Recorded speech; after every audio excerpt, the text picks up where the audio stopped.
Chef Yin, and this is the Vegan Food Adventures London edition. Today we are at Sutton and Sons. They are famous for their vegan fish and chips. They make the fish from marinated banana blossoms. So this is what we're having.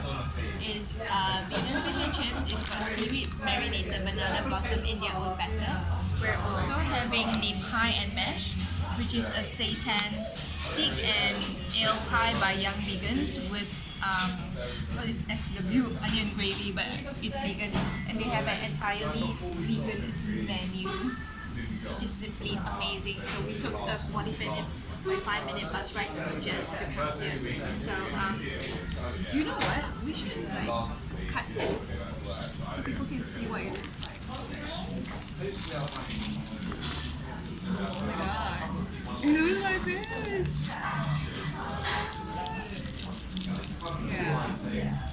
Yeah. Cut a bit. Is there enough time? It's 1 minute, 7 seconds. Oh, okay.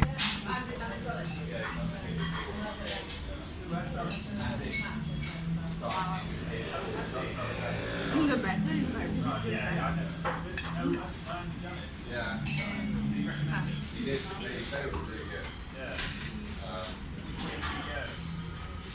So this is Vegan Food Adventures with Raw Chef Yin, London edition. Check us out. If you like this video, give us a thumbs up. If you like, comment and share, and also hit the notification bell in order to see more videos like this. Bye.